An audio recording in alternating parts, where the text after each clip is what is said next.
Oke, balik lagi bersama Frostland Foundry, Frostland 351 atau Frostland Michi Go. Lebih tepatnya di sini gua mau ngebahas tentang ini. Ini udah 3 kali tag sebenarnya. Kalau kalian tahu. Kalau kalian tahu ini udah 3 kali tag yang dimana ini berulang kali gue bikin ini video ini. Oke, jadi kita langsung aja deh ke inti videonya. Silakan kita mulai dulu intronya seperti biasa.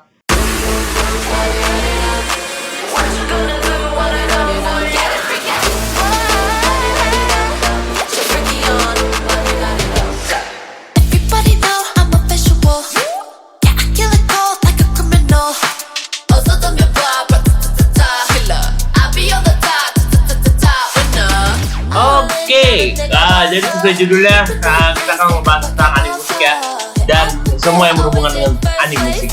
Nah, pokoknya genre musik ya, anime dengan genre musik.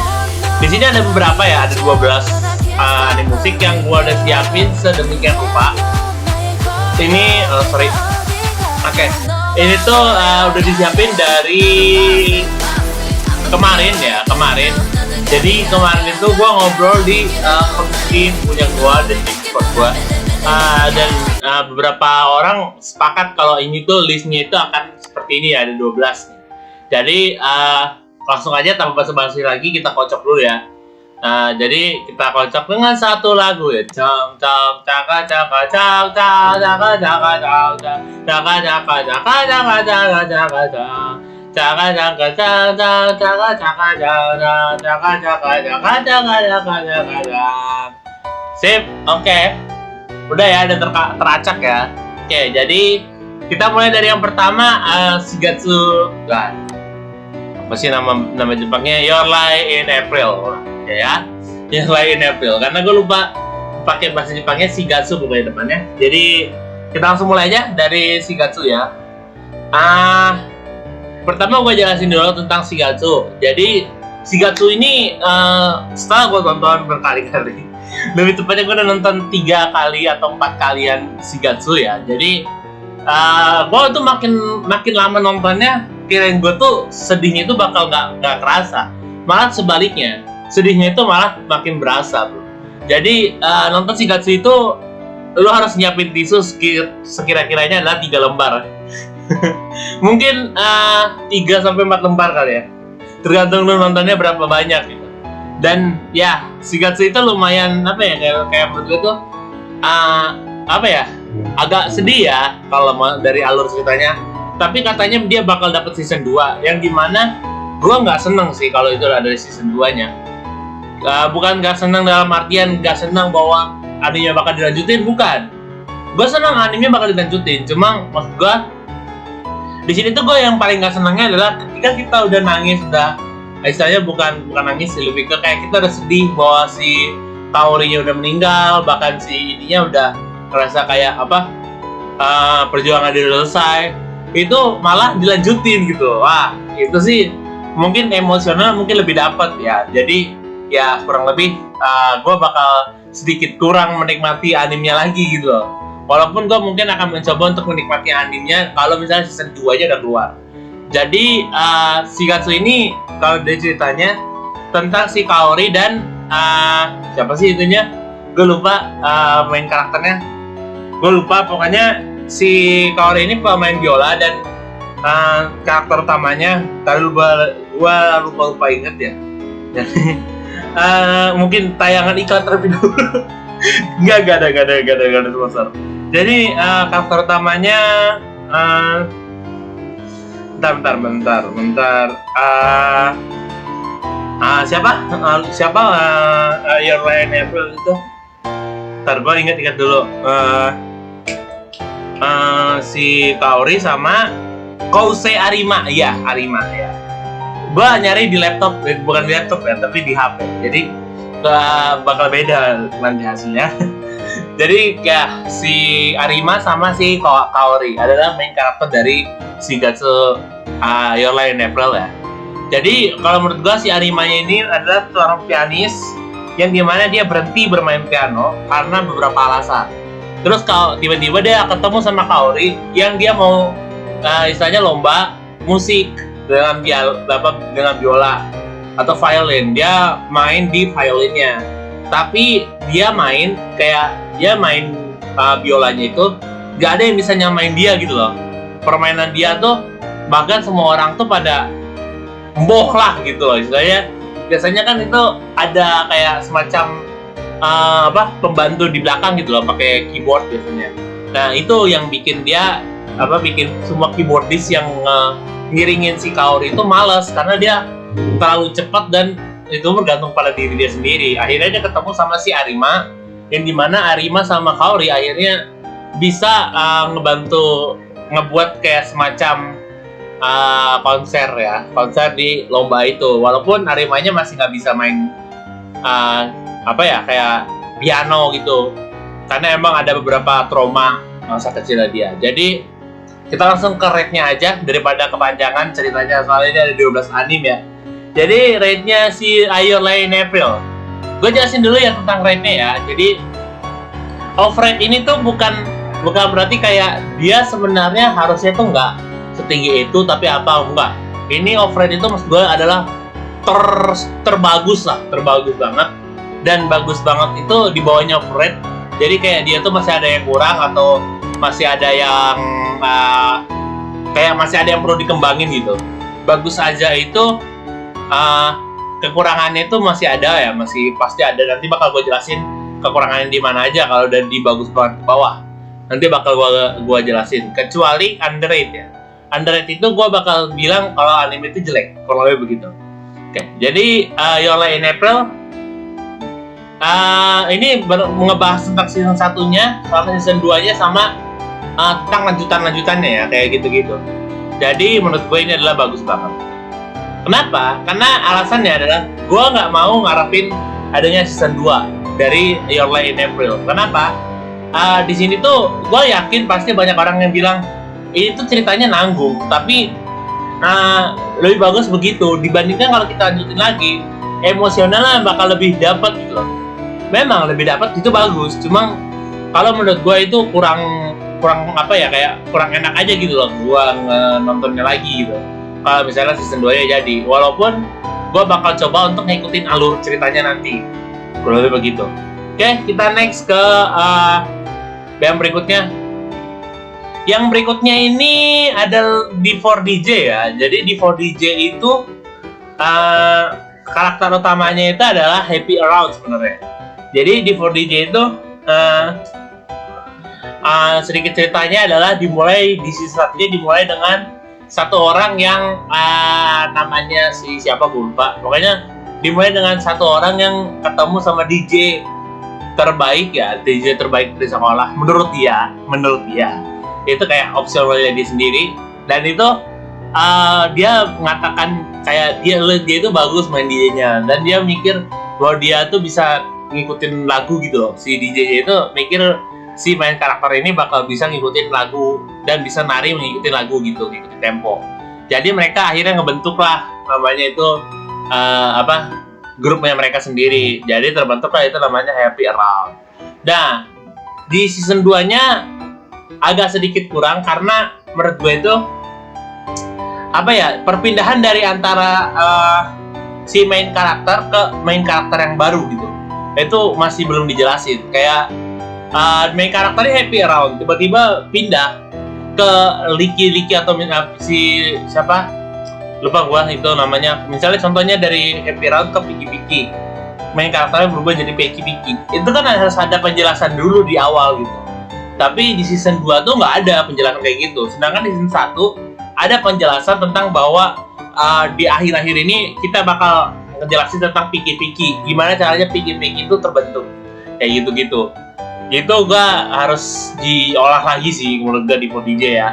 Jadi kayak dia tuh masih harus menyesuaikan lagi tentang season 2-nya yang mau ganti main karakter. Itu harus disesuaikan lagi gitu. Itu aja, dan catatan dari gua sih itu. Jadi untuk rate-nya sama kayak Your Lie in April. Kenapa? Karena dia masih ada kekurangan di bagian season 2. Mereka berdua sama-sama kurang di season 2-nya. Yang ini season 2-nya seharusnya udah nggak diharapin untuk season 2. yang ini tidak diharapkan untuk season 2 yang asal masuk gitu loh, asal masuk tau-tau dia jadi main karakter kayak gitu-gitu. Harusnya ada penjelasan dia itu bakal ganti main karakter, tapi ini nggak dijelasin kayak gitu. Oke, jadi ini kayaknya gue taruh di depan Shigatsu no Inuso ya, karena menurut gue Before DJ itu masih lebih bagus daripada Your Lie in April. Bukan dalam artian ini bakal lebih bagus di segala bidang, tapi ini opsional gue aja gitu loh. Ini opsional gue aja. Kalau kalian ngerasa ada yang kurang ya kalian komen aja lah, komen lah. Nanti gue baca dan gue bakal coba untuk nge-break out di kolom komentar, bukan di video, dibikin video atau enggak. Oke, berikutnya kita lanjut aja ke Idolmaster ya. Idolmaster Cinderella Project. Nah, ini yang paling gue pengen banget bahas sih. Ini tuh apa ya? Semacam anime yang cukup bagus menurut gue. Bukan cukup bagus, tapi ini lumayan bagus. Malah hampir bisa menyamain Before DJ sama Your Lie in April. Cuma yang jadi masalahnya itu adalah dari ceritanya sendiri gue suka. Alurnya bagus, progresifnya juga lumayan ya. Dan itu agak sedikit gitu loh, maju terus. Itu bagus. Cuman di beberapa scene atau bahkan di beberapa segmen itu ada di mana bagian mereka istilahnya bagian si agensinya ini itu mulai diambil alih sama pemilik aslinya gitu. Itu di situ tuh bagian yang gue udah mulai nggak senang. Kenapa? Karena di sini tuh kalau misalnya diambil alih pun istilahnya jangan terlalu kayak membawa emosional yang menggebu-gebu banget gitu. Jangan istilahnya kayak apa sih lu gitu. Jangan sampai bikin orang kayak begitu gitu loh. Karena pada dasarnya kita kan nonton anime itu buat hiburan gitu.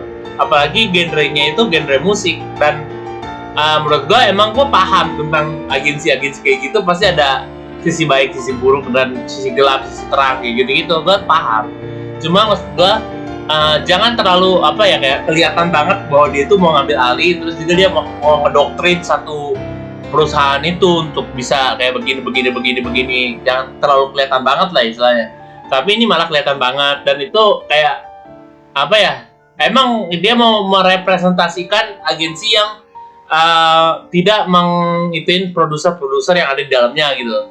Kayak dia tuh mau bikin agensi yang hanya berfokus kepada prospek kerja yang kedepannya bakal bagus. Dan dalam proses ke depan itu mereka udah dapat hasil yang di depan duluan, dan di akhir juga bakal dapat hasil yang lebih baik kayak gitu.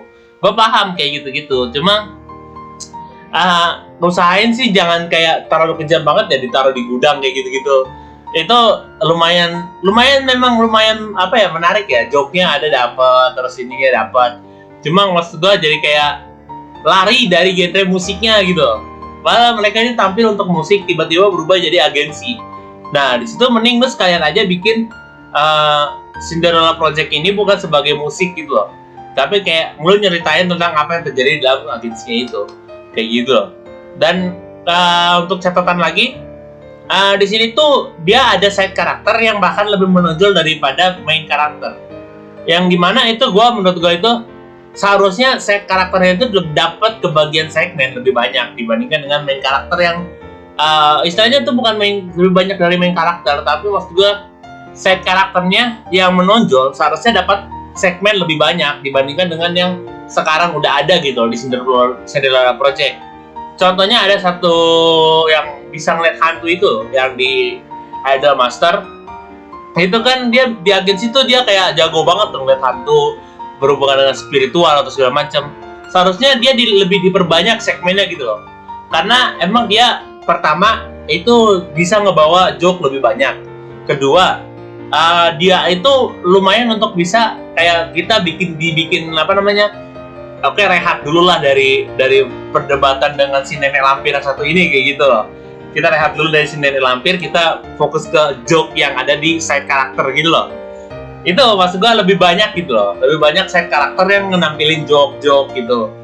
Emang di situ gue lihat ada joke-nya, tapi kayak joke-nya itu kurang gitu. Masih ada kurang-kurang ya karena terlalu pendek. kayak 1 menit 2 menit doang di satu episode doang lagi. Itu terlalu itu sih menurut gua, set karakternya terlalu pendek banget. Padahal itu set karakter yang bisa menonjol. Walaupun gua tahu ini produksi di tahun yang sebelum adanya kayak teknologi lebih maju lagi gitu, atau bahkan adanya orang yang kritis banget pemikirannya tentang tentang alur cerita gitu. Memang belum ada masa waktu dia bikin, tapi setidaknya set karakternya tolong diperbanyak gitu aja. Atau bahkan bikinlah season 3 yang dimana set karakter bakal maju gitu loh, bakal maju lagi yang set karakternya di Idolmaster Cinderella Project aja dulu. Jangan fokus ke Idolmaster yang baru gitu, gak kayak gitu, tapi mereka malah fokus ke Idolmaster yang baru, dan itu menurut gua agak sedikit mengecewakan memang di bagian beberapa hal kayak gitu-gitu gitu. Kayak alur ceritanya, joke-nya, bahkan set karakternya yang nggak kebagian tempat untuk tampil minimal 1-2 menit, dan itu lebih dari 1 episode, kayak 3 episode atau bahkan 4 episode di satu season. Itu lebih bagus dibandingkan dengan 1 menit dan itu cuma 1 episode dan itu cuma 1 season. Udah itu doang. Aduh, itu nggak banget. Minimal 2 episode 2 season, atau kayak di satu season itu dia main agak panjang dikit. Nah, habis itu cuma 1 episode doang. Habis itu di season berikutnya nanti dia main lagi. Kayak gitu loh. Gue pengen kayak gitu, lebih enak. Jadi kita langsung rate aja, karena kalau lebih banyak lagi gue bisa ngomong sampai 5 jam soal Idolmaster doang. Karena emang masih banyak yang perlu diperbaiki dari Idolmaster, jadi gue bikin bagus aja. Kenapa nggak gue bikin biasa lah? Karena dia masih ada beberapa aspek yang menurut gue bagus gitu. Bisa ngebawa anime ini jadi lebih baik gitu, bisa. Jadi aspek itu yang gue nilai. Jadi dia bagus aja, bukan biasalah. Biasalah udah hampir-hampir hancur tuh anime. Berikutnya kita next. Nah, oke. Di sini ada, wah, kalian udah paham belum sih kalau dari gambarnya kayak begini? Kalau gambarnya begini, tandanya kalian itu bakal ngebahas tentang apa gitu. Gue kasih clue bahwa ini tuh tentang school idol. Jadi ini masih tentang idol juga.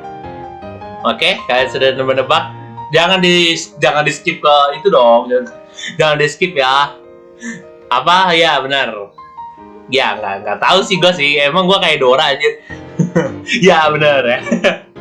Nggak. Jadi ini tentang Love Live ya. Kenapa gue bikin Love Live beda sendiri ya? Kayak dia itu cuma satu karakter, karena pada dasarnya Love Live itu bermula dari satu orang ini gitu, punya pemikiran yang hebat sampai dia jadi pelopor bagi generasi berikutnya, kayak dari dia dan generasi kedua, generasi ketiga, bahkan sampai generasi keempat. Kemungkinan besar Love Live bakal maju sih ke generasi kelima, tapi gue berharap banget ada generasi kelima. Jadi oke, kita lanjut aja langsung ke pembahasannya. Jadi Love Live ini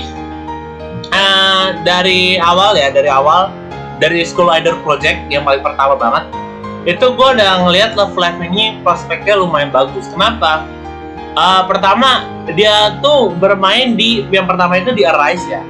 Di Arise itu dia bermain dengan baik ya, kayak permainannya itu mulus gitu, dimana dia struggle gitu, tiba-tiba nemu kayak, wah apaan nih kok rame-rame kayak gitu-gitu, barulah dia lihat, wah itu ada, itu ya kan, barulah dia lihat itu ada School Idol gitu-gitu kayak gitu. Dan itu dari situ pembawaan Love Live pertama kali ya, itu yang pertama itu ya itu dari si Osaka Honoka. Itu yang dia punya pemikiran yang cukup gila ya, bisa gue bilang gila, bahwa membangun sesuatu yang bahkan belum pernah ada di sekolah dia gitu. Dan beberapa dari yang mereka lawan itu udah agak sedikit pro ya, karena udah lebih ke mereka udah banyak job segala macam kayak gitu-gitu, sekolah idol ya. Dan dia ngelawan itu mereka semua gitu, dan pada akhirnya juga mereka menang. Itu yang ngebuat gue Love Live tuh bagus gitu. Dan di sini Love Live tuh platformnya juga lumayan hebat ya. Bentar, gue mau ngecek apakah nge-record atau enggak. Ya, nge-record. Oke. Oke. Oke. Jadi ya menurut gua apa ya? Love Live itu sendiri ya dari pembawaan si Honoka dulu yang pertama ya. Itu udah bagus dan alurnya juga progresif ya. Progresifnya lumayan cepat ke arah di episode 3-nya mereka dapat musibah yang dimana yang nonton tuh nggak ada satupun ya. Emang nggak ada satupun. Pada akhirnya yang nonton itu cuma mereka-mereka doang kayak si member-membernya Muse yang kemudian hari bakal jadi member Muse gitu loh. Dan sama yang tim-tim yang ngebantuin mereka kayak tim penyiaran gitu. Nah, dan setelah dari situ gua nonton Love Live kok seru gitu kan. Dan ya alurnya juga lumayan enak yang dimana pembawaan joke dari Honoka-nya itu pemeran Honoka seiyunya Honoka itu lumayan pembawaan joke-nya dia tuh pas banget ya cara ngomongnya dengan karakter Honoka yang cukup jenaka atau bahkan ceria kayak gitu-gitu. Dan dari gue sendiri sih Love Live itu kayak sesuatu yang bahkan ngubah pemikiran lo awalnya kayak orang biasa atau bahkan ini tiba-tiba lu jadi kayak semangat untuk bikin sesuatu. Itulah Love Live gitu. Tapi sayangnya itu di School Idol Project ya Muse harus bubar karena beberapa alasan. Dan setelah pindah generasi ke Sunshine itu menurut gua lumayan bagus sih. Bukan lumayan bagus lagi, itu udah sangat-sangat bagus karena sebegitu dia pindah malah makin lebih progresif lagi lagunya kayak gitu. Dan tantangannya juga makin besar. Bukan hanya makin besar, tantangannya juga malah makin sadis gitu tantangannya. Terus juga mereka harus dihadapkan dengan beberapa hal kayak generasi kedua dari Arise. Siapa generasi kedua dari Arise? Snow gue lupa namanya. Saint Snow, ya benar Saint Snow kayaknya. Gue lupa sih. Nanti dicek aja ya di Love Live Sunshine ya.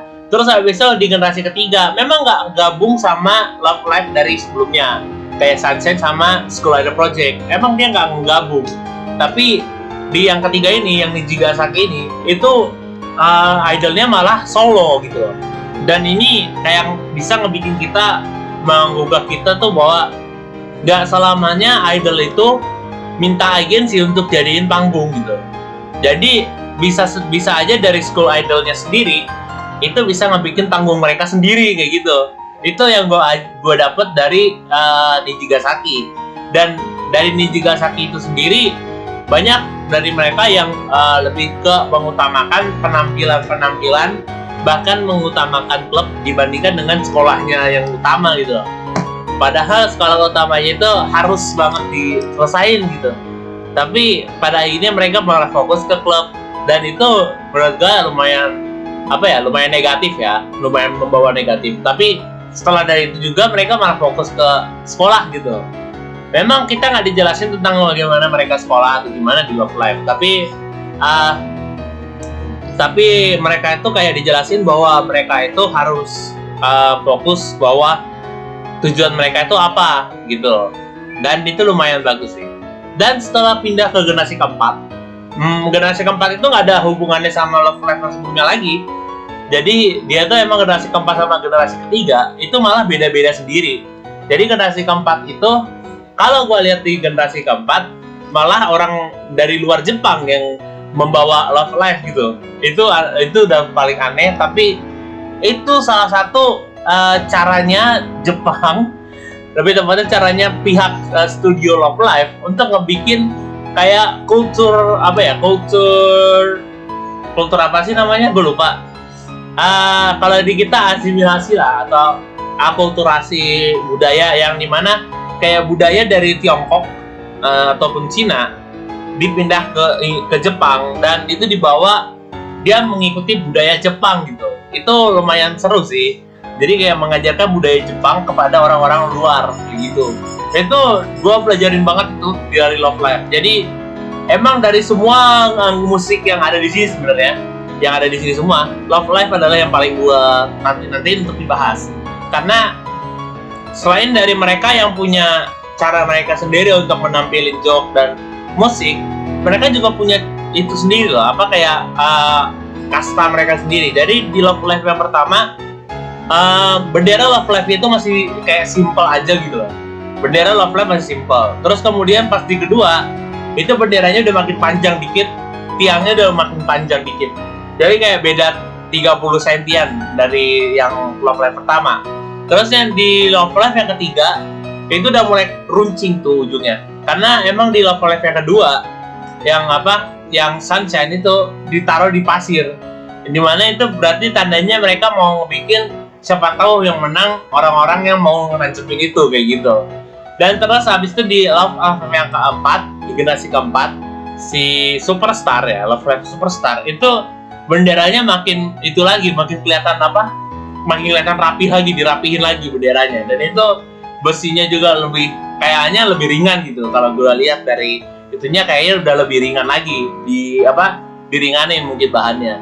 Dan itu benar-benar Love Live itu adalah hal yang paling menurut gue itu paling bagus gitu untuk dibahas. Dan ya kurang lebih Love Live kita rate aja, karena kalau gue ngebahas tentang Love Live bakal panjang banget, karena itu yang namanya masa kecil gue dari gue SMP kelas 3, lulus SMP, SMA kelas 1, bahkan sampai sekarang pun gue masih nonton Love Live. Itu benar-benar wah gila parah sih. Jadi ya rate-nya gue mungkin ke overrate lah. Karena terakhir tuh sebelum gua take yang ini ya, gua di take yang kedua sama take yang pertama, Love Live itu nomor 1 bro, nomor 1 dibandingkan dengan semua yang ada di sini. Itu nomor 1. Dan itu gua bikin videonya sebenarnya udah berkali-kali sih bikin video kayak gini, cuma nggak jadi ke upload gitu aja. Akhirnya gua nguploadnya itu ke teman-teman gua, dan itu mereka mikir wah ini bagus bro, udah bikin aja kayak gitu. Dan ya akhirnya gua jadi bikin ini. Ya, Love Live sebenarnya bakal gue bikin jadi kayak pemegang crown sementara sebenarnya kemarin. Jadi dia bakal ada di atas terus, gak akan gue turunin ke bawah karena alur dia lebih beda sendiri daripada yang lain. Jadi ya nggak mungkin gue turunin, bahkan mereka nggak mungkin bisa bersaing dengan Love Live gitu. Itu menurut pendapat gue pribadi. Tapi kita lihat dulu nih, masih banyak nih anime nih tuh, ya kan, anime musik tuh masih banyak bro. Dan mungkin kalian punya anime musik kalian sendiri. Jadi kalau kalian punya anime musik kalian, tolong di komen di bawah, biar gue nanti bakal masukin ke dalam list.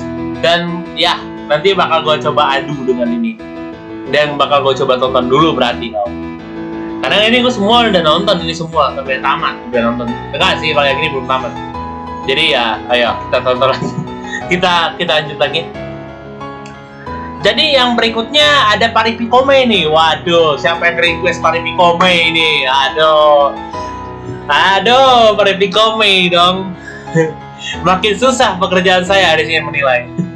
Paripikome dari tahun 2020 atau 2021, kurang lebih 2022 lah. Bisa dibilang gitu, 2020 sampai 2022. Paripikome dari segi opening dulu. Kalau ini openingnya semua bagus, jadi makanya itu gue nggak pernah ngebahas opening untuk mereka, karena opening mereka itu setiap harinya berganti-ganti. Dan bukan setiap hari sih, setiap season tuh mereka ganti-ganti. Kecuali yang ini, itu nggak ada season ya, tapi dia episodenya bakal ganti opening. Dia kurang lebih ada 2 opening dan 2 ending.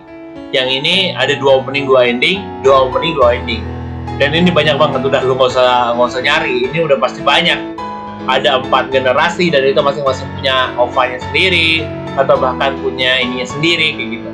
Jadi untuk ini gua suka openingnya, dan yang paling ikonik banget adalah suaranya si main karakter ya. Main karakternya itu cewek, dan ini semua cewek sebenarnya.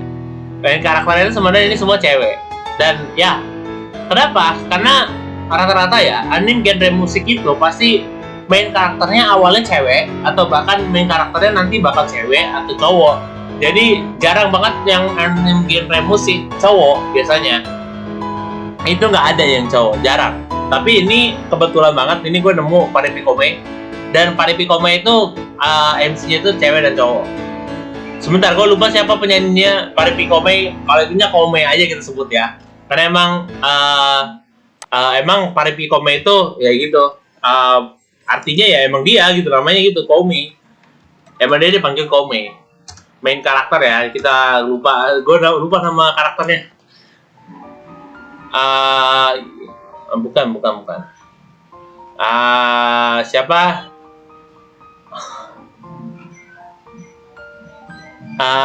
Bukan Komenya.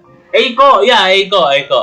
Jadi si Eiko-nya ini itu benar-benar kayak menurut gue tuh adalah suatu contoh bahwa seorang penyanyi yang bahkan punya suara bagus belum tentu bisa dapat sukses, bro.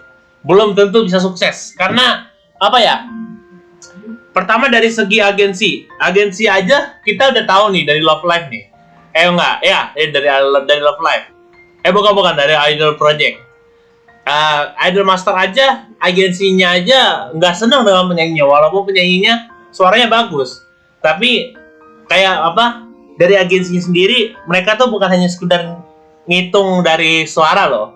Tapi mereka juga ngitung dari penampilan panggungnya, terus juga bagaimana dia ngebawa publik itu ngelihat mereka, itu dihitung sama agensi. Jadi dia juga sering banget ikutan kayak audisi untuk masuk ke agensi-agensi ini atau bahkan ikut lomba nyanyi, tapi dia nggak pernah berhasil.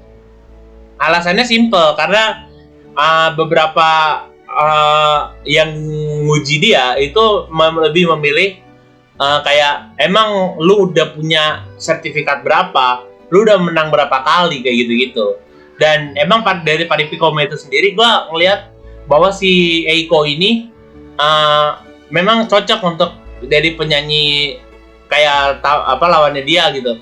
Walaupun sebenarnya Eiko ini suaranya bagus, tapi dia tetap pengen bahwa dia tuh belum ada apa-apanya kayak gitu loh. Dia pengen nganggap diri dia itu belum ada apa-apanya dibandingkan dengan beberapa orang lainnya. Dia bisa main gitar, ya, dia bisa main gitar. Gue tahu dia bisa main gitar dan dia juga bisa nyanyi dan dia bisa bikin lagu sendiri, dan itu menurut gue lumayan bagus. Dan di sini tuh Komenya itu sendiri, nah karena emang namanya Paripikome ya, jadi gue bakal ngebahas tentang Komenya karena dia main karakter.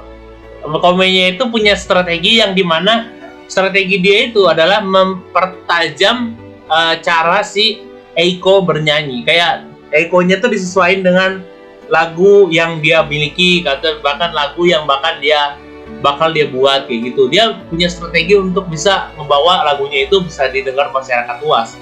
Itu lumayan bagus sih. Dan overall alurnya bagus, gambarannya juga lumayan, gambaran kasar tentang musiknya itu lumayan, ataupun gambaran yang benar-benar pure musiknya itu kayak begini, itu benar-benar bagus sih. Dan gue disuguhin dengan banyak musik yang cukup ngebuat gue muter otak untuk nge-covernya karena itu susah banget anjir.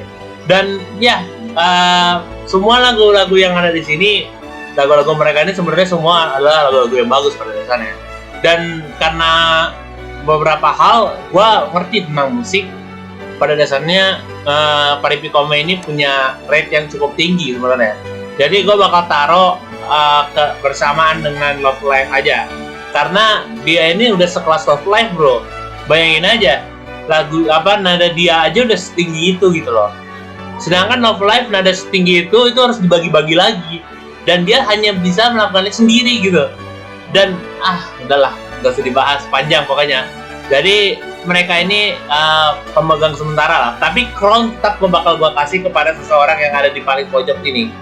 Nanti yang paling pojok ini, yang di pojok ya, pokoknya di pojok ini, di pojok sini dan itu paling atas, itu bakal dapat crown atau mahkota kerajaan dan mahkota kekuasaan dia di tier list ini ya. Jadi berikutnya kita lanjut aja ya. Dari gambarnya kalian kayaknya udah tahu deh itu apa.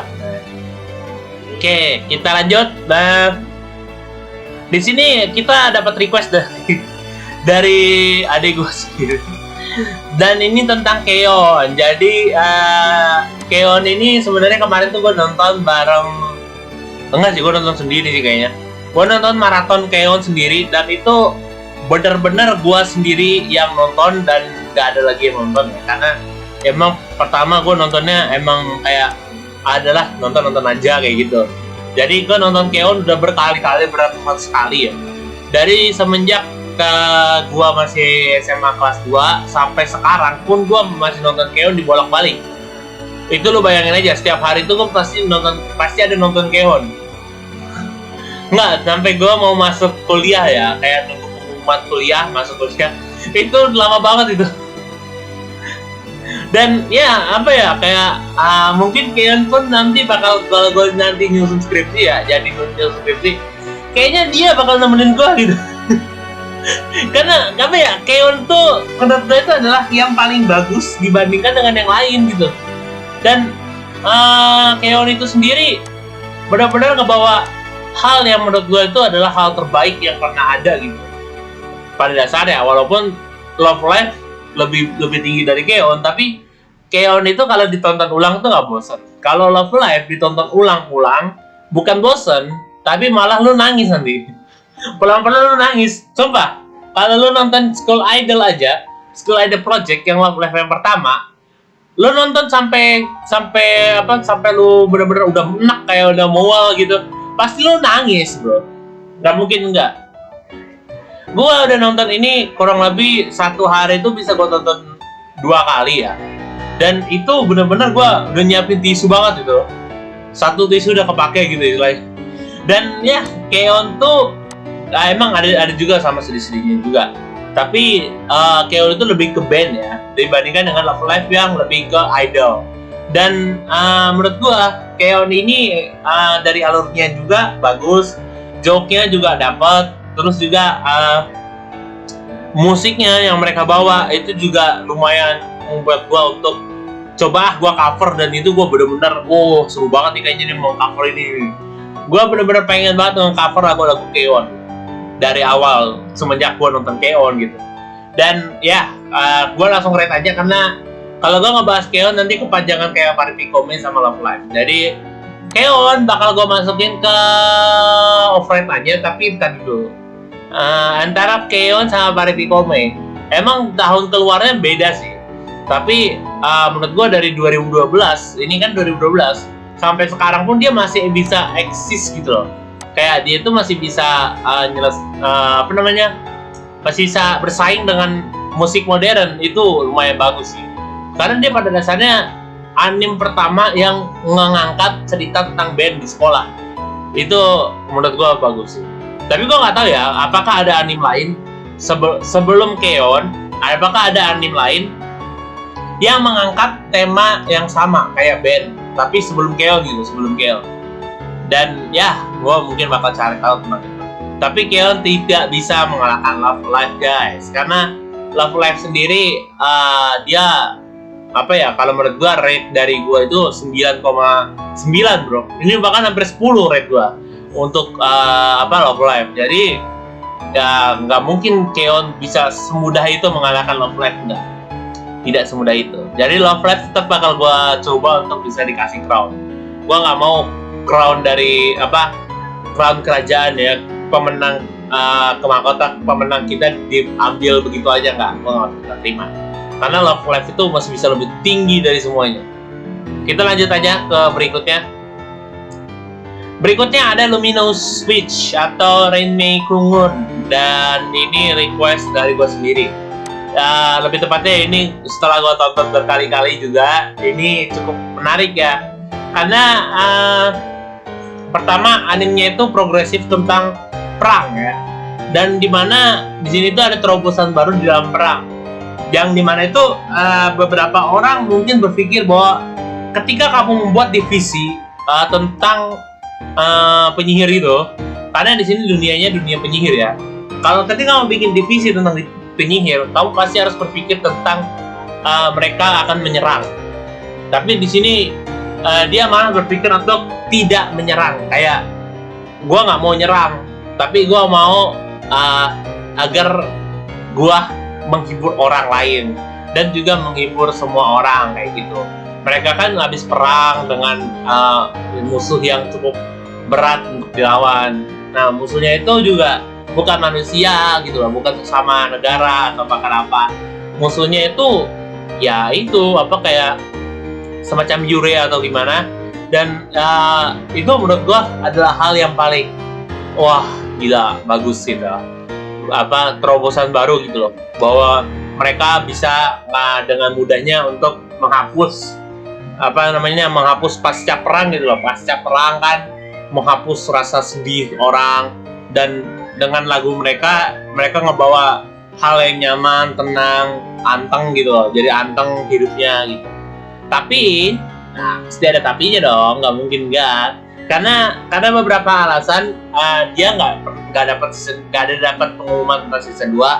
Itu gue nggak tahu kenapa, tapi setelah gue cari tahu, ternyata emang Ren Meikunghoon ini kemungkinan besar bakal dapat season 2, tapi kemungkinan juga kagak. Karena pihak studio yang mau menggarap Ren Meikunghoon atau bahkan pihak produser yang mau produserin Ren Meikunghoon itu sendiri sedang fokus ke beberapa hal yang lain. Contohnya kayak anime-anime baru yang sekarang baru muncul, atau bahkan anime-anime yang akan datang, atau anime-anime yang udah dapat misalnya sequel baru, atau prequelnya mau dibenerin lagi, kayak gitu-gitu. Jadi beberapa pihak studio malah memilih untuk Let Me Know It untuk dihiatuskan dulu sementara, kayak gitu, untuk penggarapan season 2-nya. Dan itu cukup menyedihkan sih begitu. Gue cukup sedih dengar itu ya, berita itu ya. Kayak gue tuh pengen, aduh, sayang banget loh. Padahal ini prospek kedepannya juga bagus gitu animenya. Tapi ya mau apa boleh buat gitu kan. Karena emang beberapa anime masih ongoing ya, beberapa anime masih jalan, terus juga beberapa anime masih harus ada yang perlu di remake, atau bahkan harus ada yang di-upload dulu, yang udah jadi, yang udah siap untuk di-upload, atau bahkan di-publish begitu aja gitu. Itu harus ada sih. Jadi ya menurut gua nggak apa-apa lah, kita juga masih sabar menunggu Ren Meikunghoon yang season 2, karena juga ini dia baru selesai sih. Baru selesai 2022 atau 2021 yang lalu. Dan itu mungkin gua mintanya tolong dipertimbangkan lagi lah untuk season 2-nya gitu. Walaupun memang kita bakal nunggu kayak 2025 atau bahkan 2026, tapi menurut gua tolong dipertimbangkan lah untuk pengumuman season 2-nya akan ada atau enggak, dan tolong dipertimbangkan untuk season 2-nya gitu.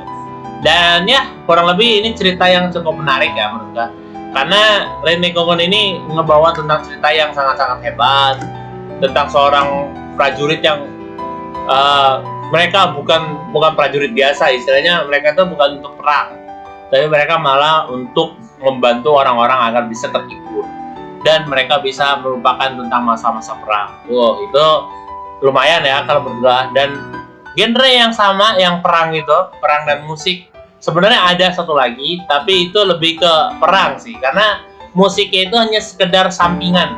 Itu Girls and Panzer. Nanti gue bakal masukin genre satu lagi, dan ini dia bakal masuk. Genre satu lagi itu adalah genre perang, atau bahkan war, atau bahkan lebih ke military ya, military and war. Nanti gue bakal masukin dia sama Girls and Panzer, Yo-Yo Senki, terus juga beberapa anime lainnya mungkin ya. Beberapa anime lainnya yang gue udah tonton. Kalau misalnya kalian mau itu, tapi nanti aja lah ya.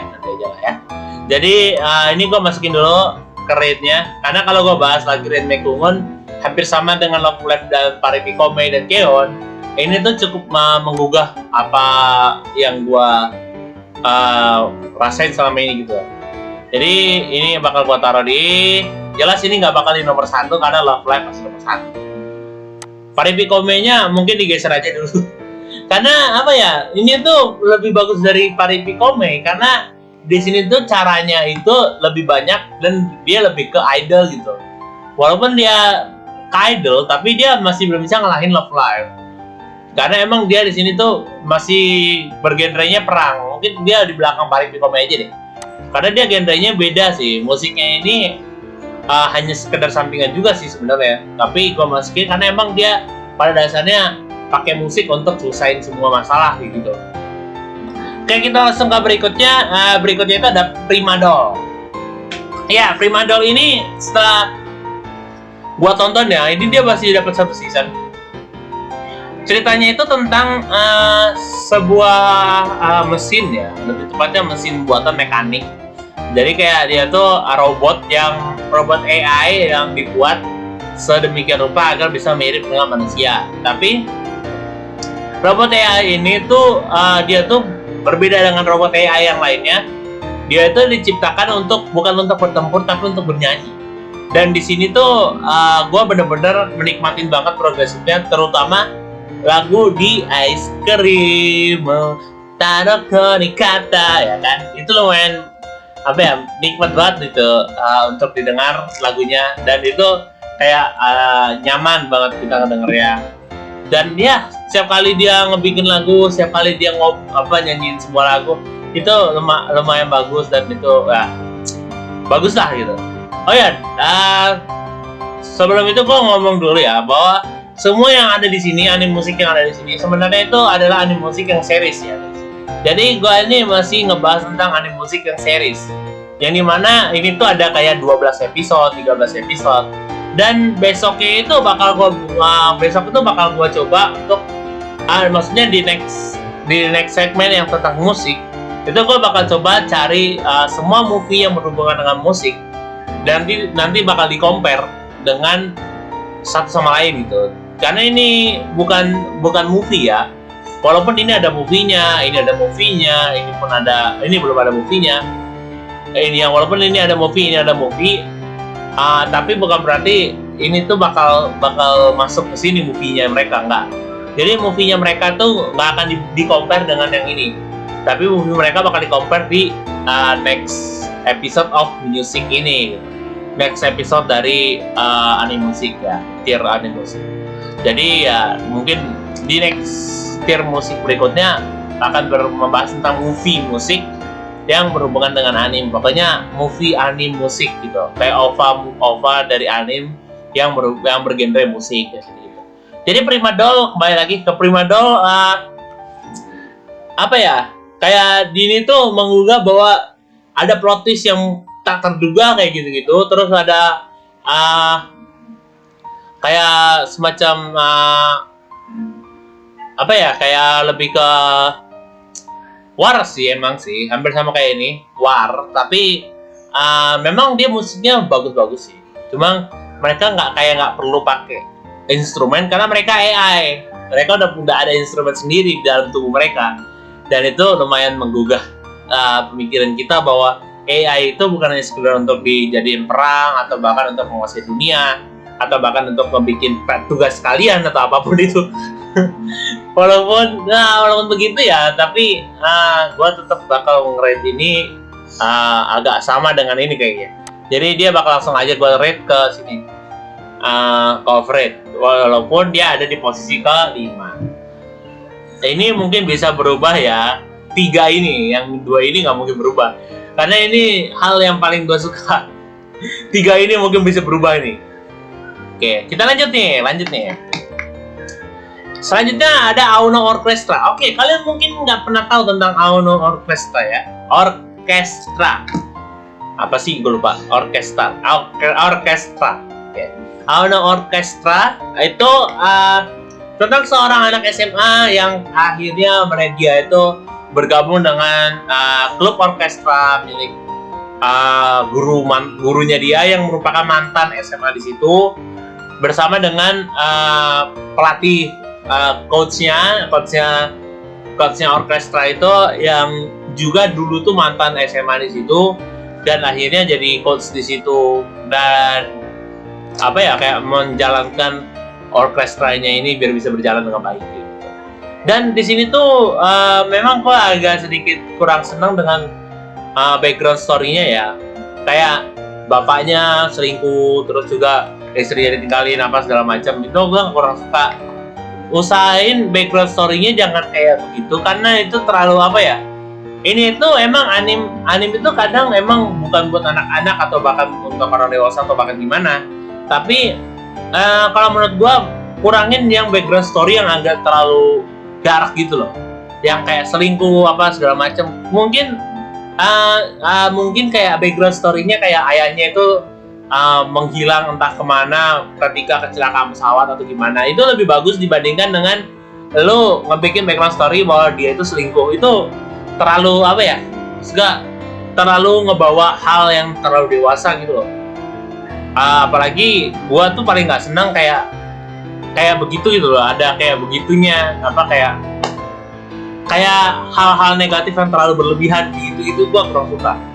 Jadi gua memang nikmatin musiknya, cara dia main biola, bahkan gua baru terakhir tadi episode 12 itu lumayan banget, udah bagus banget itu. Jadi di situ ada twist yang dimana dia main biola bahkan bisa membuat gurunya itu takjub, bahkan seniornya semua yang ngedengerin tuh jadi kayak, wah itu gila itu orang tuh. Itu lumayan sih. Dan ya kurang lebih dia bakal masuk ke rate yang gua udah tentuin, yaitu ke bagus banget tapi di paling pojok sini, yang artinya dia ada di nomor 6, ini nomor 7, dan ini nomor 8, ini nomor 9. Kenapa gue masih menaruh dia di bagus aja? Seperti kata gue tadi, gue kurang suka dengan alur yang terlalu gue kurang suka dengan orang yang nge-highlight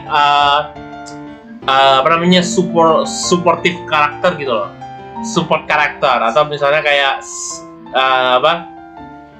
side karakternya jangan dihilang-hilangin gitu. Kalau di sini kan emang side karakternya ada ya, walaupun ada, tapi dia tetap masuk ke dalam segmen ada main karakternya. Kayak side karakternya akan tetap terus menonjol, walaupun dia hanya sebentar atau bahkan hanya sekedar 5 atau sampai 6 detik atau 7 detik atau bahkan berapa percakapan doang, tapi dia tetap ada di segmen itu dan dia menonjol di segmen itu. Kurang lebih kayak begitu. Itu gue pengennya yang ada kayak gitunya, tapi di Idolmaster gue nggak dapet yang kayak gitu. Semuanya juga sama, ada side karakter yang menonjol, dan itu menurut gue bagus. Jadi side karakter yang menonjol itu lebih baik dibandingkan dengan fokus kepada main karakter dan itu nggak ada side karakter. Padahal side karakternya menarik, tapi nggak pernah ditonjolin side karakternya. Itu kurang bagus. Berikutnya adalah Oshinoko. Oke, gue semangat banget. Oshinoko, dimulai dengan Hoshino Ai yang dia hamil di luar nikah dan kemudian dia punya anak 2. Dan akhirnya dia dibunuh di depan anaknya, dan anaknya Aqua yang pertama, anaknya yang cowok yang pertama itu mencoba untuk balas dendam kepada si pembunuh Ai atau bahkan ayahnya. Dan yang anaknya yang kedua si Ruby malah ngikutin jejak ibunya menjadi idol. Terus Aqua bisa acting segala macam dan dia benar-benar niat banget untuk membunuh ayah kandungnya sendiri. Dan ya, di sini ceritanya bagus, progresifnya lumayan, dan ya overall gue suka banget Oshinoko sampai episode 11 terakhir yang gue tonton, karena pembawaannya itu lebih baik daripada pembawaan idol lainnya, kayak bukan Love Live sih, kayak pembawaan idol lainnya kayak Idolmaster atau bahkan ini Ruin Mekongun atau bahkan Paripikome. Itu kan masih idol ya, masih tema idol, tapi pembawaan dia itu lebih menarik, dan itu menurut gua cukup untuk ngebawa kita bahwa idol itu bukan hanya sekedar school idol doang, atau bahkan idol itu bukan hanya sekedar job di depan panggung, bukan. Jadi dia bisa dapat job dari dari acara talk show atau bahkan acara reality show itu, terus juga dapat duit juga dari beberapa job kayak side tanda tangan atau bahkan kayak iklan atau segala macam. Itu lumayan sih, membawa kita ke dunia, benar-benar ke dunia artis yang dimana jarang banget ada yang kita dibawa ke dunia artisnya, dan di luar dari dunia artisnya atau bahkan di dalam dunia agensinya itu jarang banget. Gue dapet di Oshinoko. Sedangkan di Love Live agensi itu tidak terlalu terlihat. Di sini agensi terlihat, tapi tetap aja kayak gue bilang, dia side karakter kurang terlihat, walaupun itu sebenarnya satu agensi, itu kurang terlihat, dan itu agak sedikit mengecewakan. Dan Oshinoko ya kurang lebih kayak kata gue itu adalah anime yang bagus dan dia hampir setara sama Love Live, tapi sayangnya beberapa karakter di sini tuh kayak terlalu lebay dari Love Live, karena Love Live aja dia tetap dia kayak profesional lah ya, profesionalitasnya tinggi gitu. Dia nangis, memang dia nangis, tapi dia tahan. Kayak Love Live tuh bahkan di Sunshine aja sempat dia mati lampu. Itu paling krusial banget. Buat idol itu paling krusial banget tuh. Karena mati lampu itu lagu nggak akan keluar. Otomatis dong, lagu nggak akan keluar. Bahkan kayak lightning pun nggak akan keluar gitu loh, kayak pencahayaan dari kostumnya itu nggak akan kelihatan. Sekalipun kostum lu adalah kostum yang glow in the dark sekalipun, walaupun lu nggak pakai kayak pencahayaan, itu nggak akan bagus. Dan juga dia tuh pernah dapat Honoka itu sendiri pernah dapat penonton cuma berapa orang doang, bro. Bayangin aja, cuma kayak berapa? Cuma kayak 6 orang ditambah 3 orang lagi, 9 orang doang yang nonton. Itu lumayan itu kan, lumayan menyedihkan itu loh, kayak lumayan aduh saknore ya kan. Masa kita cuma dapat kayak 9 orang doang yang nonton. Terus akhirnya dia tetap berusaha keras walaupun dia kayak udah mau nangis gitu loh, walaupun dia kayak udah nggak bisa nahan air mata lagi gitu, tapi dia tetap berjalan kurang lebih gitu. Sedangkan di Oshinoko dia hanya istilahnya nggak laku doang dan apapun yang dilakuin kayak gagal gitu ya. Lu balik lagi, lu lihat Love Live gak? Gitu aja. Lu lihat Love Live lagi, coba lu lihat lagi tuh Love Live. Dan itu bener-bener Love Live itu, kalau menurut gua emang pahitnya dunia itu ada di Love Live. Istilah kasarnya pahitnya dunia itu ada di Love Live. Dan Oshinoko tuh cuma kayak versi pemanisnya Love Live, kayak versi lebih manisnya Love Live. Walaupun Oshinoko gambarannya bagus, alurnya bagus, atau segala macam, tapi Love Live itu lebih pahit. Di kehidupan Love Live itu lebih pahit, dan itu benar-benar lebih ke kayak lu bakal kalah di sini dan lu bakal lu down pas di sini, kayak gitu-gitu ada bagian itu. Dan itu menurut gua adalah hal yang paling paling bisa ngebawa semangat yang nonton gitu. Ayo semangat, ayolah kita berjuang gitu kan, kayak gitu-gitu. Itu bagus sih. Dan Oshinoko emang ngebawa kayak gitu juga, tapi hanya saja di Oshinoko itu dia kayak lebih diperhalus gitu, nggak kayak Love Live yang benar-benar langsung secara kasarnya langsung bam gitu dihajar orang habis-habisan kayak gitu.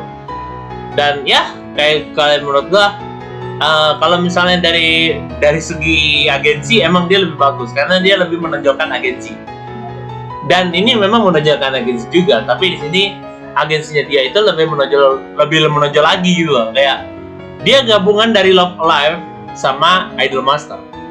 Ini kita belum bahas agensi yang satu lagi loh, yang Idol Pride. Tapi emang di sini tuh agensinya udah bagus banget sih. Agensinya udah gede soalnya. Ini juga agensinya udah lumayan gede.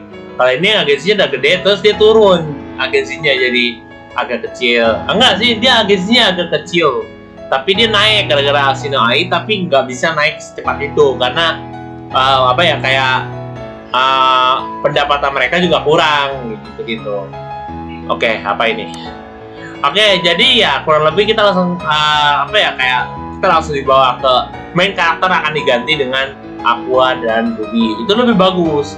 Main karakternya lebih tertata gitu. Dan main karakternya juga makin kelihatan bahwa main karakter itu bakal ini dan ini gitu. Ya, jadi ini bakal gua taruh di mungkin di sini ya, sebelah Keon kali ya. Bukan berarti Keon ini bakal di bawahnya Oshinoko enggak. Mereka setara, bro. Keon sama Oshinoko bagi gue itu setara. Kenapa? Karena di sini Oshinoko sama Keon sama-sama ngebawa hal yang berbau dengan musik juga, walaupun di sini lebih pahit ya. Tapi kayaknya ini ditaruh 3 aja deh. Udah kayak gitu aja deh, nggak apa-apa. Ini kayak kata gue, ini kan bisa geser ya. Ini bisa geser. Karena 3 ini tuh masih apa ya istilahnya masih belum terlalu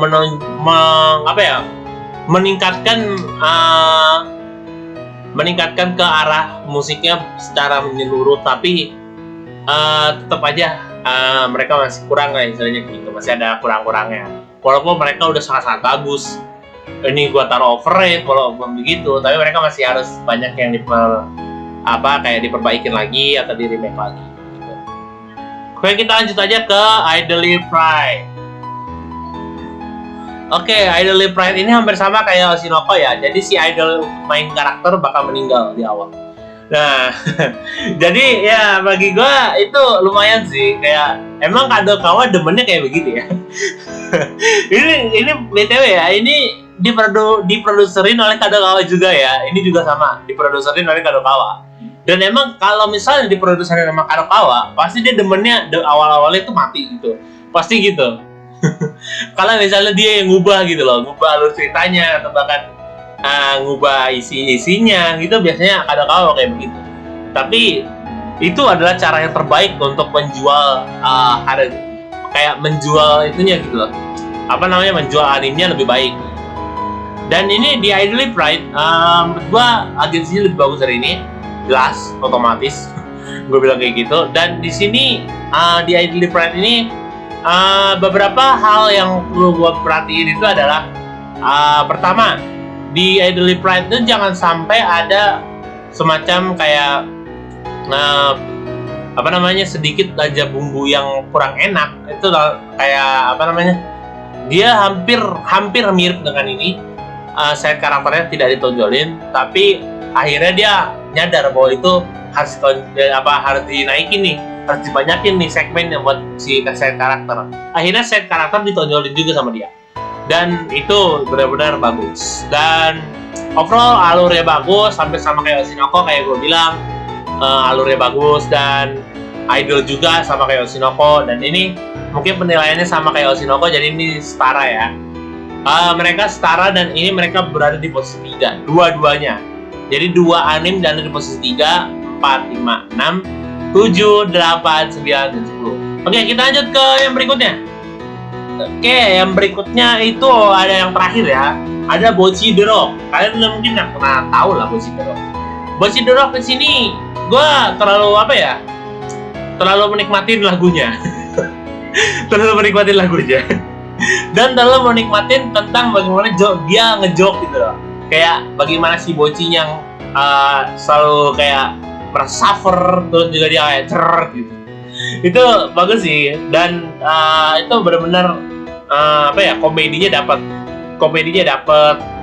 dan juga permainan drumnya itu juga lumayan bagus. Walaupun begitu mereka sama Keon sama sih. Kayaknya menurut gue itu mereka sama Keon sama. Dan bedanya di Keon itu mungkin mereka karena emang 2012 sampai 2014 ya, itu masih agak sedikit kayak belum banyak orang yang berpikiran kritis gitu loh. Kayak masih belum banyak orang yang benar-benar pengen meningkatin anime ini gitu. Bukan berarti emang itu lemah, bukan. Kayak mereka belum kepikiran untuk nambahin bagian ini kayak gitu. Mereka belum kepikiran untuk hal kayak gitu. Karena emang menurut mereka, mereka lihat ini lumayan laku begitu. Jadi laku, dan akhirnya sampai sekarang mereka jadi legend. Dan sama kayak Love Live juga. Si Honoka-nya jadi legend Love Live loh. Karena Honoka itu bisa dikatakan kayak the creator of idol sebenarnya. Jadi dari Love Live inilah justru malah orang tuh ngelihat idol, berarti Love Live kayak gitu. Kalau menurut pendapat gue doang kayak gitu. Jadi kayak Love Live itu emang pelopornya semua musik ini sebenarnya kayak. Dan Love Live itu juga pelopornya Love Live itu pelopornya dari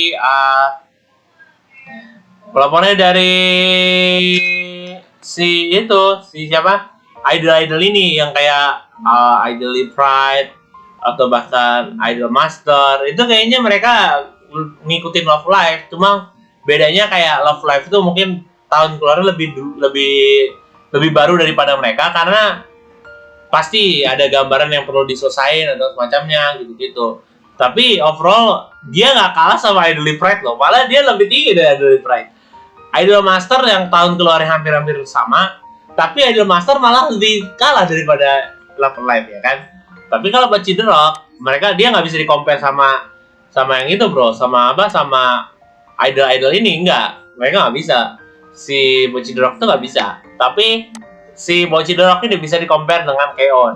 Walaupun begitu, gue agak sedikit marah dengan salah satu YouTuber yang ngatain bahwa Bocce the Rock lebih bagus dari Keon. Oh enggak, gue kesel banget dengan dia. Dia ngomong kayak begitu, maksudnya apa? Keon itu di sini tuh malah lebih bagus daripada Bocce. Bukan berarti gue membela Keon atau gimana ya. Tapi Keon itu benar-benar lebih bagus dari Bocce. Pertama, dari segi gitaris. Gitaris kita punya dua. Ada si Azusa sama gue lupa siapa namanya. Yui ya. Dan di Bocce the Rock ada Bocce sama si siapa gue lupa, si rambut merah lah pokoknya. Dan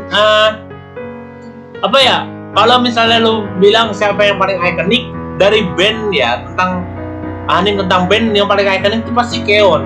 Karena Keon itu sendiri lagu-lagunya mereka benar-benar rock bro. Dan itu benar-benar rock dan itu benar-benar band. Ada yang rock, ada yang rock. Gurunya mereka malah yang rock. Guru mereka sendiri malah yang rock. Dan itu menurut gua lumayan sih, lumayan ngebawa orang yang suka kayak band, kayak tahun 2012 kan dulu lagu-lagu yang paling terkenal kayak band-band gitu, kayak si siapa, mungkin kita mundur lagi tahunnya kayak Bon Jovi, terus juga yang paling terkenal itu band-band itu Oasis, terus juga ada Coldplay juga kan. Itu lagu-lagu zaman-zaman dulu tuh bagus-bagus band-bandnya. Dan Keon itu merepresentasikan cara bermain mereka sebenarnya, cara bermain bukan lagunya mereka. Cara bermain Keon itu maksudnya tuh kayak composting lagunya mereka. Keon itu hampir mirip dengan composting lagu mereka, lagu-lagu orang-orang yang terkenal itu. Bukan berarti mereka kayak mirip banget, bukan. Tapi kayak mereka tuh bisa kayak merepresentasikan tentang band-band luar gitu loh. Kayak band-band Inggris, band-band dari Irlandia atau bahkan dari Amerika, itu mereka bisa representasiin itu gitu. Dan itu cukup baik. Sedangkan dari Bocce sendiri itu yang kayak itu kan dulu ada di Keon, ada kalau nggak salah. Dulu tuh ada di Keon, bahkan sebelum Keon kayaknya ada. Dan itu pasti otomatis di Keon udah diterapin duluan gitu. Emang mungkin nggak terlalu kelihatan, tapi ada di Keon dan ya emang jarang kelihatan sih. Tapi kalau kalian perhatiin baik-baik ya itu pasti ada teknik yang dipakai Bocce atau bahkan teknik yang dipakai kawan-kawannya Bocce ini juga ada di Keon. Jadi kayak mereka tuh cuma kayak nge-remake Keon dengan versi anime baru gitu. Dan ya kurang lebih gue juga agak sedikit bingung untuk naruh Bocce di mana. Tapi ya kalau menurut gue taruh di bagus banget aja ya. Tapi di depannya ini, di depannya ini nih. Nah, gini aja. Kenapa gue taruh ini di belakangnya Bocce? Karena ini tuh tetap kata gue ini ada cukup set ya. Dan gue kurang suka ada season 2. Itu aja. Gue paling benci kita udah nerima bahwa si Kaori itu udah gak ada gitu. Tapi tiba-tiba dimunculin lagi season 2-nya. Itu makin gak terima lagi gue. Kayak Tantei no Nanti Wamo Shinryu itu mungkin masih bisa gue toleransi kalau ada season 2. Tapi kalau ini udah nggak bisa ditoleransi lagi kalau season 2 bro. Itu udah terlalu kejam menurut gua. Dan Bocce ini sendiri kekurangannya adalah kayak gua bilang, kekurangannya cuma satu. Dia cuma copy paste dari sini gitu. Dia cuma copy paste dari sini. Dan dari sini mereka ini sebenarnya bukan copy paste. Mereka itu kayak mau ngebikin yang hampir-hampir mirip aja gitu loh. Kayak mungkin kedengarannya kayak bagus tapi sebenarnya biasa aja kayak gitu-gitu. Mereka cuma mau representasiin gitu. Bahkan band Jepang itu pengen, bahkan band Jepang itu kayak begini, kayak gitu loh, mereka yang menunjukin itu. Band Jepang itu adalah ini gitu, kayak gitu mereka menunjukin itu. Dan Bocchi The Rock cuma ngambil dari sini, udah di copy paste, udah masuk, selesai jadi Bocchi The Rock. Kayak kurang lebih kayak begitu. Itulah kenapa gue nggak suka Bocchi The Rock disama-samain dengan Keon.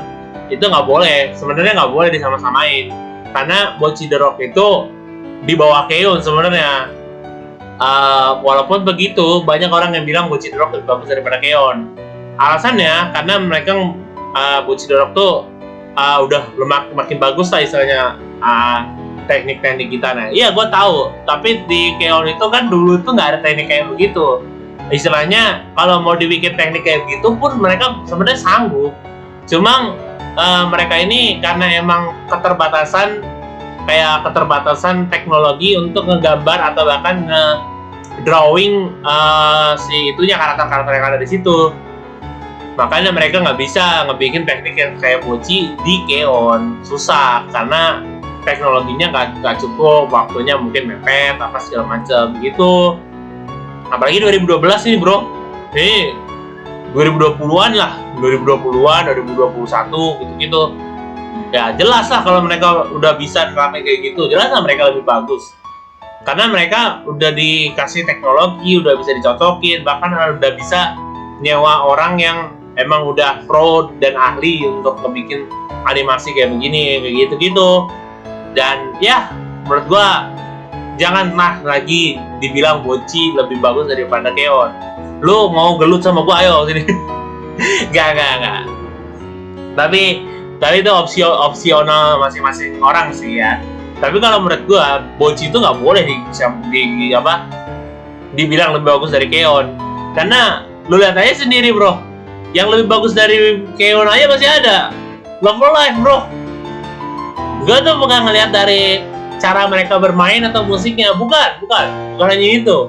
Gua ngelihat alurnya mereka juga. Jadi kayak alurnya si Love Live kayak gimana, terus juga alurnya Keon gimana, Oshinoko gimana, Idly Pride gimana, Parimi Kome, Renmei Kungun, terus juga Primadol, bahkan Aono Orchestra, bahkan D4DJ, Bocchi The Rock, Ayor Arai in April, bahkan Idolmaster. Itu gue ngeliat semua alurnya itu gue lihat dulu bro, dan itu gue tonton dulu.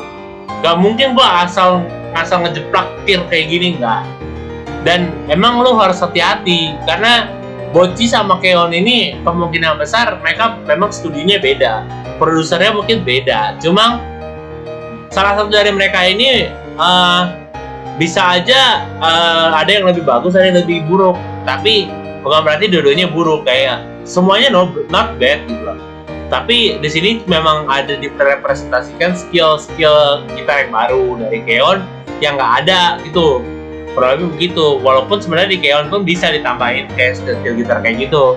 Cuma emang nggak ada lagu yang mirip dengan gitu. Dan emang dulu tuh keterbatasan teknologi ya untuk ngebikin lagu. Gue paham itu. Jadi di 2012 itu untuk di Indonesia sendiri aja susah untuk ngebikin lagu kayak gitu. Dan di Jepang itu sendiri 2012 itu adalah masa-masa di mana mereka masih kayak merintis anime-anime baru, atau bahkan lagi fokus-fokus ke anime-anime yang baru. Makanya terciptalah beberapa anime atau bahkan beberapa komik yang baru di 2012-2014. Barulah dari situ tercipta Keon juga secara bersamaan. Baru tercipta ini juga Love Live. Jadi bukan hanya sekedar lu bisa ngebandingin Bocchi sama Keon. Gue juga bisa bilang Bocchi lebih bagus. 100% Bocchi lebih bagus daripada Keon. Bisa gue bilang kayak gitu. Tapi kembali lagi, di sini ada beberapa faktor yang gue bilang lu nggak bisa ngebikin Bocchi itu lebih bagus daripada Keon, karena ada beberapa faktor yang perlu lu lihat gitu loh. Lu harus teliti lagi, lu harus jeli lagi, dan jangan asal nyebut apa gimana segala macam. Itu bukan hal yang sesuatu yang bisa di-compare gitu. Di-compare dengan apa ya, mata kita ngelihat atau bahkan joke kita ngelihat gitu. Enggak, jangan itu doang. Lu harus juga ngeliat alur ceritanya, lu harus nikmatin ceritanya juga. Di situ kurang lebih. Anime itu juga harus lu nikmatin gimana flow dari anime itu. Terus juga gimana caranya anime itu bisa ngebawa lu untuk tenang. tenang menonton animenya, atau juga tenang di rumah dengan nonton ini gitu loh. Dan juga entertainnya apakah lebih baik daripada anime lain gitu. Dan kurang lebih ya ini adalah tier listnya. Seperti beberapa, mungkin ada beberapa orang yang udah pernah ngelihat video gue atau mungkin enggak. Jadi ini pemegang crown sementara. Kenapa nggak bilang sementara? Karena pasti ada series baru lagi nanti, series baru anim yang bakal gue masukin ke sini. Jadi anim tuh pasti banyak dong. Kayak beberapa ada yang kayak Given itu kan ada masuk tuh. Tapi kan Given gue mau ngebahas movie-nya aja. Karena apa ya? Gue mau nonton Given yang movie. Kalau mau Given yang non musik kayak non movie kayak Given yang series itu, gue nggak mau compare dengan ini. Pasti nanti ujung-ujungnya sama kayak kasus Bocchi dan Keon yang beberapa YouTuber bilang itu adalah sebagai tanda bahwa Bocchi itu lebih bagus dari Keon. Oh, jangan bro. Zamannya gue nonton Keon aja, joke-nya Keon itu malah lebih lucu daripada Bocchi. Jujur aja, joke-nya Keon lebih lucu daripada Bocchi. Nah, joke-nya Love Live lebih lucu daripada Keon. Joke-nya Love Live loh. Love Live itu sekelas idol, bahkan nggak bisa di-compare dengan band kan. Tapi joke-nya bisa di-compare bro. Yang bener aja. Ya jangan lo bilang Bocchi lebih bagus lah. Jangan asal-asal nyebut Bocchi lebih bagus, joke-nya lebih dapat, ininya lebih itu. Tergantung representasi semua orang sih. Representasi semua orang tuh banyak. Di Indonesia aja sendiri ada 1 jiwa lebih 200 jiwa lebih di penduduk dunia. Bahkan ada 300 juta jiwa atau bahkan 3.000 miliar jiwa atau semacamnya. Itu mereka mungkin ada yang nggak sependapat dengan lu. Dan lu jangan asal representasiin bahwa joke-nya Bocchi lebih bagus daripada joke-nya Keon. Nggak boleh. Lu nggak boleh ngomong kayak gitu. Karena berdasarkan dari pengalaman gue pribadi, joke-nya Keon lebih bagus daripada Bocchi. Dan ya udah itu aja. Oke, jadi gue akan selesaikan aja. Dan mungkin ini sekian dari video gue. Dan ini tier listnya sementara. Dari pertama itu yang pemegang mahkota kemenangan kita dipegang oleh Love Live. Yang kedua dipegang oleh Keon. Yang ketiga dipegang oleh Oshinoko. Yang keempat dipegang oleh Idol Pride. Yang kelima dipegang oleh Farid Komei. Keenam Freddy Kungun. Ketujuh dipegang oleh Prima Doll. Ke-8 dipegang oleh Auno Orchestra, Divo DJ, disusul dengan Bocchi The Rock, Your Lie in April, bahkan terakhir itu ada Idol Master. Udah itu aja, oke? Sekian dari gue, mohon maaf kalau gue ada salah kata. Dan ya, enjoy the outro. I don't wanna wait for